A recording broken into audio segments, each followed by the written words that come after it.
Assalamualaikum warahmatullahi wabarakatuh. Selamat pagi semuanya. Nah, sebelum memulai pembelajaran pada pagi hari ini, alangkah lebih baiknya kita berdoa sesuai agama dan kepercayaan masing-masing ya. Berdoa mulai. Selesai. Nah, sebelumnya Ibu presentasi terlebih dahulu ya. Joko, Putri, Dina.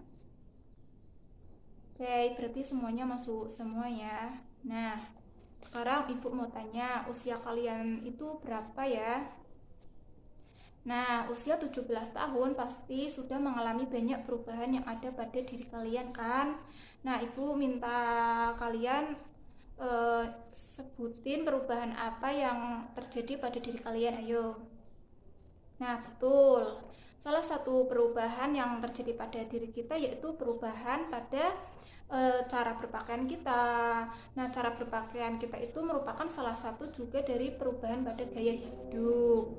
Nah, untuk itu kita harus tahu bahwa perubahan itu akan terus terjadi karena perubahan itu akan selalu menyertai dalam kehidupan manusia bermasyarakat. Nah, perubahan selain pada diri kita itu yaitu seperti perubahan pada teknologi.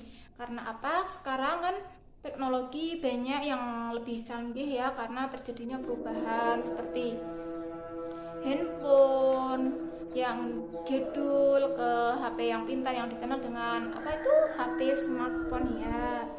Nah, perubahan pada handphone ini juga akan memengaruhi bagaimana manusia itu dalam bertingkah laku. Sebab banyak sekarang perubahan itu yang disalahgunakan ya.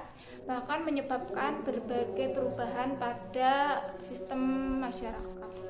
Nah, pada pertemuan pada hari ini kita akan belajar mengenai perubahan sosial dan dampaknya terhadap kesenjangan sosial. Seperti yang Ibu bilang tadi ya, bahwa perubahan handphone itu juga memengaruhi pada lini kehidupan masyarakat dan hal ini menyebabkan kesenjangan. Karena apa? Handphone itu ternyata justru malah membuat berbagai permasalahan yang terjadi di masyarakat seperti penyalahgunaan untuk hal-hal yang tidak baik ya. Maka dari itu sangat penting kita belajar tentang perubahan sosial dan dampaknya terhadap kesenjangan sosial di masyarakat. Nah, Ibu mau tanya nih, ada yang tahu nggak perubahan sosial itu apa? Ada yang bisa jawab? Ya, betul sekali. Perubahan sosial adalah perubahan yang memengaruhi sistem sosial di masyarakat, termasuk sistem nilai, perilaku, sistem norma ya. Nah, perubahan ini akan memengaruhi masyarakat sehingga masyarakat itu kadang membuat bingung harus berbuat apa terhadap perubahan. Bahkan kadang mereka itu tidak menyangka bahwa hal itu disebabkan oleh adanya perubahan. Jadi perubahan yang terjadi di masyarakat juga yang membahayakan itu terjadinya disintegrasi. Nah, ada yang tahu nggak disintegrasi itu apa? Nah, betul apa yang dikatakan oleh Mbak Putri tadi ya, bahwa disintegrasi itu perubahan yang membawa ke arah yang negatif. Nah, yang pertama itu anomi. Anomi adalah keadaan di mana masyarakat tidak memiliki pegangan mana hal yang baik, mana hal yang buruk. Seperti pada organisasi Papua Merdeka ya, mereka itu sekelompok organisasi yang ingin memisahkan diri dari Indonesia karena menganggap kebijakan atau aturan yang ada di Indonesia itu tidak sesuai dengan mereka sehingga mereka itu berusaha untuk memisahkan diri dari pemerintahan yang sah. Kedua yaitu cultural lag, yaitu perbedaan antara kebudayaan di antara bagian kebudayaan seperti penggunaan telepon di mana yang seharusnya untuk komunikasi tapi malah justru disalahgunakan karena mereka itu tidak diimbangi dengan pengetahuan dan fungsi dari sebenarnya telepon sehingga hal ini menyebabkan terjadinya kesenjangan begitu ya. Nah, yang ketiga yaitu mestizokultur, yaitu percampuran dua kebudayaan yang memiliki sifat berbeda. Nah, contohnya tuh apa sih? Seperti kita misal lihat ya di desa itu banyak orang yang membeli AC itu hanya untuk menaikkan gengsi atau kekuasaan saja, padahal mereka itu sebenarnya tidak terlalu butuh, tetapi karena gengsi dan mungkin tertarik pada iklan, mereka akhirnya membeli AC untuk pamer saja ya. Yang selanjutnya yaitu mengenai contoh kasus dari disintegrasi sebagai akibat dari perubahan sosial. Nah, dari dua foto ini menunjukkan bahwa disintegrasi itu sangat berbahaya bagi NKRI ya. Yang pertama itu contoh dari kasus pergolakan daerah. Mengapa pergolakan daerah terjadi? Karena masyarakat itu merasa tidak puas dengan kebijakan atau aturan yang ada di Indonesia, sehingga mereka itu mengumpulkan massa atau kelompok untuk melakukan pemberontakan. Nah, hal ini sangat-sangat berbahaya ya tentunya bagi kedamaian dan ketentraman bangsa. Contoh pergolakan daerah yang pernah terjadi itu seperti pergolakan pemberontakan DITII ya, terus pemberontakan UPM, Organisasi Papua Merdeka, dan sebagainya. Nah, yang kedua yaitu foto aksi protes dan demonstrasi. Nah, ini sering terjadi kan di Indonesia hampir setiap tahun bahkan adanya aksi protes dan demonstrasi. Biasanya aksi protes dan demonstrasi ini disebabkan oleh kebijakan atau aturan oleh perusahaan atau mungkin lain-lain yang tidak sesuai dengan harapan manusia, sehingga mereka itu melakukan aksi protes untuk menyuarakan hak-haknya. Nah, dengan melakukan aksi protes ini mereka berharap atas apa yang menjadi keinginannya itu tercapai, begitu ya. Mungkin juga kalian bertanya-tanya kan, lalu contoh dari aksi protes dan demonstrasi itu apa aja sih Bu? Nah, contohnya itu banyak sekali ditemui di negara ini ya, karena negara Indonesia itu hampir setiap tahun ada aksi protes dan demonstrasi yang dilakukan oleh buruh dan sebagainya. Nah, contohnya itu seperti mahasiswa dan masyarakat yang menuntut pembubaran PKI ya pada tahun 1965. Lalu kaum buruh menuntut kenaikan upah kepada perusahaan seperti yang terjadi kemarin. Buruh itu melakukan mogok kerja dan mereka melakukan aksi protes di sebuah perusahaan rokok ya. Mereka menuntut adanya kenaikan upah karena upah yang diterima mereka itu dianggap tidak sebanding dengan apa yang sudah mereka kerjakan. Nah, yang selanjutnya yaitu misalnya mahasiswa yang melakukan aksi buruh pada tahun 1998, di mana pada saat itu terjadi krisis moneter dan mereka itu menuntut presiden kedua kita yaitu Bapak Soeharto untuk turun jabatannya sebagai presiden. Nah, yang keempat seperti contohnya itu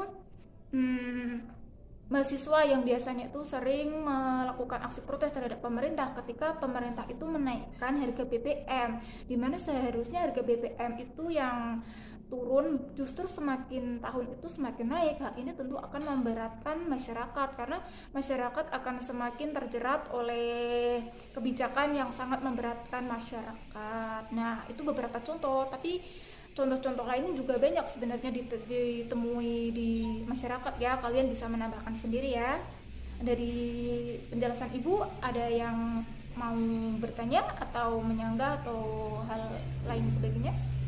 Nah, dari kedua foto ini juga masih menyangkut mengenai contoh kasus disintegrasi sebagai akibat dari perubahan sosial. Yang pertama itu yang baju oranye itu contoh dari kasus kriminalitas, di mana seorang narapidana itu akan dijebloskan ke dalam penjara setelah mereka melakukan kejahatan di masyarakat. Nah, kejahatan yang dilakukan ini sangat meresahkan masyarakat sehingga mereka itu harus mendapatkan hukuman yang setimpal. Nah, pertanyaannya mengapa mereka melakukan kejahatan?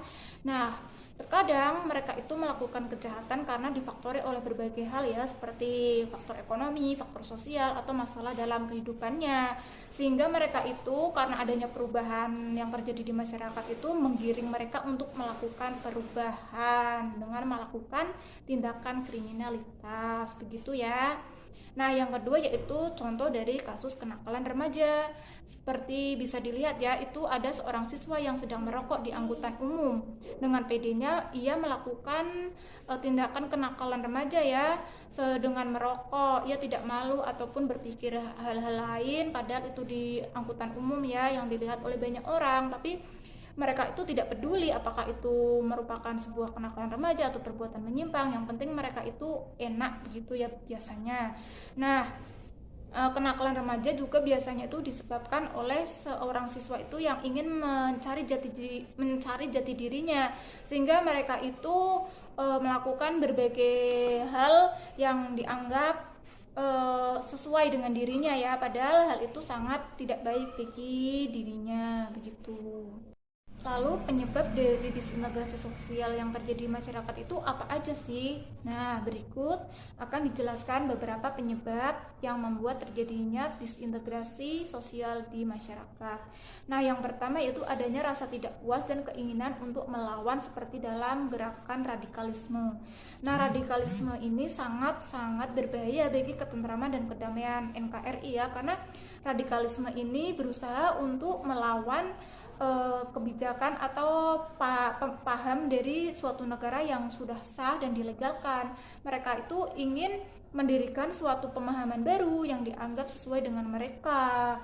Nah, dengan cara ini mereka itu melakukan perlawanan dengan membentuk gerakan-gerakan radikalisme yang sangat meresahkan.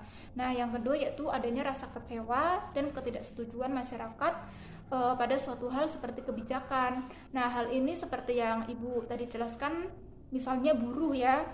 Buruh itu biasanya melakukan aksi demo itu karena mereka itu tidak sesuai dengan apa yang mereka harapkan ya, seperti kebijakan yang dianggap tidak manusiawi ya, upah yang rendah, terus terjadi diskriminasi begitu.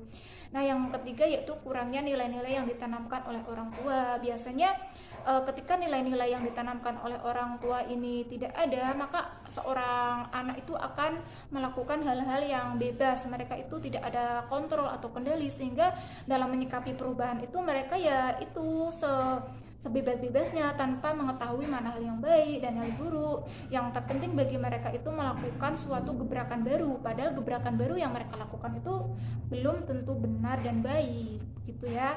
Nah, yang keempat yaitu adanya usaha untuk maju dan mengubah kehidupan agar sesuai dengan nilai-nilai remaja.